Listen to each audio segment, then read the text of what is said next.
É hoje. Vascão da Gama vai jogar contra o Melgar. Começa a luta aí por mais um título sul-americano. Ontem, a Copa Sul-Americana começou cheia de surpresas, cheia de zebra. E o seguinte, hein? A gente vai falar muito, além desse jogão de hoje contra o Melgar, sobre a situação envolvendo Vasco da Gama e Flamengo, porque a gente tem novidades sobre a situação desse jogo no estádio de São Januário. Ontem, o Pedrinho fez uma ligação importante para desenrolar este processo.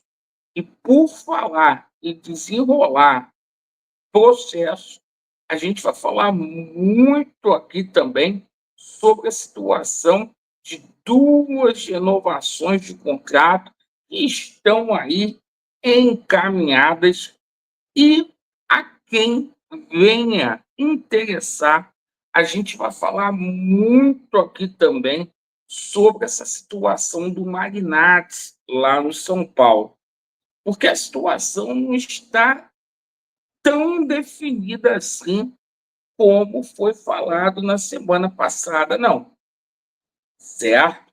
A gente vai explicar toda essa situação na justiça também, envolvendo a 777. Então, a gente tem muita novidade para poder passar para você, torcedor vascaíno, nessa manhã onde estamos alegres, felizes, pois vamos ver o Vasco da Gama retornando a uma competição internacional. Peço a você que não é inscrito aqui no nosso canal, que você venha fazer parte aí da nossa família. Venha se inscrever, certo? O seguinte, vamos começar falando aqui sobre essa situação do jogo entre Vasco da Gama e Flamengo em São Januário, porque é o seguinte, pessoal, a decisão agora está na mão do governador Cláudio Castro. O BEP não quis assumir a responsabilidade, passou a bola para o governador. A gente tomou conhecimento que o presidente Pedrinho fez contato ontem com o governador do estado do Rio de Janeiro, o Luiz Castro, para que essa situação fosse desenrolada e o jogo acontecesse no estádio de São Januário.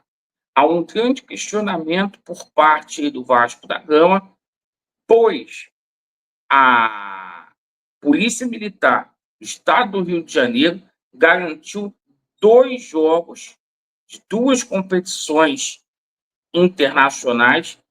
Mesmo dia que o Vasco vai jogar, o Flamengo também vai jogar no mesmo horário aqui no Rio, e o Vasco quer pegar essa situação como precedente aí para mandar esse jogo em São Januário.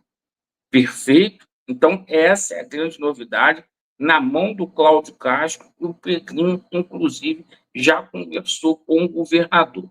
Hoje, o Vasco da Gama estreia contra a equipe do Melgar, transmissão da Paramount+, às 19 horas. E, meus amigos, ontem essa Copa Sul-Americana começou cheia de surpresa, hein? O Cruzeiro perdeu o jogo dele, certo? O Independente da Argentina perdeu o Potosí lá na altitude, o Independente, que é um dos favoritos para ser campeão, e o Atlético Mineiro empatou com o Siciliano.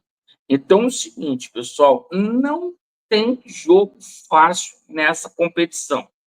O Vasco vai enfrentar uma altitude aí muito parecida com a qual o Fluminense enfrentou ontem, a equipe do Once Caldas, lá na Colômbia. Mas, assim, apesar desse jogo ser lá na cidade de Arequipa, 2.500 metros, a gente tem acompanhado a equipe do Melgar, embora a equipe do Melgar seja aí a primeira colocada no campeonato peruano, a equipe do Melgar tem feito jogos sofríveis, tem ganhado de 1-0, 3-2, é uma defesa aí que tem muita deficiência, mas que tem uma bola aérea muito boa. E na altitude o Vasco tem que tomar cuidado com essa bola aérea. O Carille repetirá a equipe que simplesmente venceu o Santos por 2-1. Ele busca dar mais primazia aí para a parte de entrosamento. Perfeito? Tenho certeza aí que o Vasco vai se sair bem. Hoje a gente vai fazer um pré-jogo às 4 horas e a gente vai fazer a transmissão desse jogo às 6h30 aqui no nosso canal principal. Convido você a participar. A gente fala aqui agora sobre a situação de 2 renovações de contrato. O pessoal está nervoso, né? Aí com a situação do Léo Jardim e também do Raí. A situação é a seguinte: o Pedrinho deu uma declaração aí na última semana e as 2 renovações de contrato estão muito bem sacramentadas, tá? O empresário aí do Léo Jardim ainda não deu uma resposta. Foi uma semana aí de jogo, o Vasco viajou bastante, então o foco está total nessa partida aí contra o Melgar. O Léo Jardim vai renovar com o Vasco aí por mais 3 temporadas, um gatilho aí para mais uma temporada, e a situação do Ryan da mesma forma. Esses anúncios deverão acontecer aí logo em breve, tá? Não há risco desses jogadores deixarem o Vasco da Gama, o Vasco ficando com uma mão à frente, outra atrás. Agora me permita a falar sobre essa situação do Magnats lá no São Paulo. Por quê? Laureano, de novo esse assunto. O Magnats já fechou com São Paulo. A situação não é bem assim desse jeito, não, pessoal. A situação é que o Magnats fez um pré-contrato lá para ter parte da base do São Paulo. Mas o Conselho Deliberativo do São Paulo está muito questionando essa situação.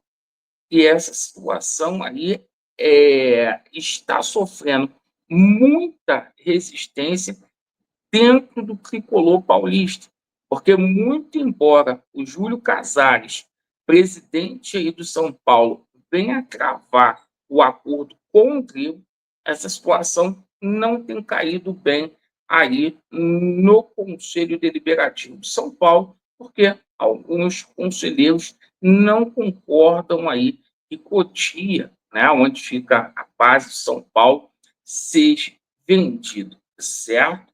Só para explicar para vocês por quê. O nome do Magnate sempre está aí entrelado ao Vasco da Gama. O próprio Pedrinho confirmou na última semana que, embora não tenha proposta aí, o Magnate não é o único, né? Ele realmente pegou aí o NDA para saber aí a situação aí do Vasco da Gama e, paralelamente a isso, na Justiça, tá?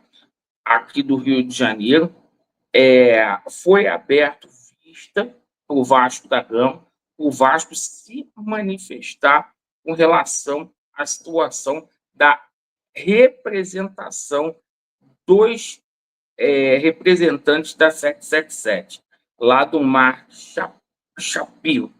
Perfeito, o Vasco vai se manifestar no processo e talvez a grande novidade aí da semana é que a situação lá no arbitral da Fundação Getúlio Vargas começa a se desenrolar nessa situação aí, porque foi indicado aí os 3 árbitros, perfeito? Então a situação está se desenrolando. Tenho certeza aí que, independentemente aí de investidor, o Vasco vai fazer bonito esse ano, a começar aí na Copa Sul-Americana. E acredito sim que o Vasco possa ir e ir muito longe. Agradeço aí pela sua atenção. Vasco neles e a verdade prevalecerá. Valeu.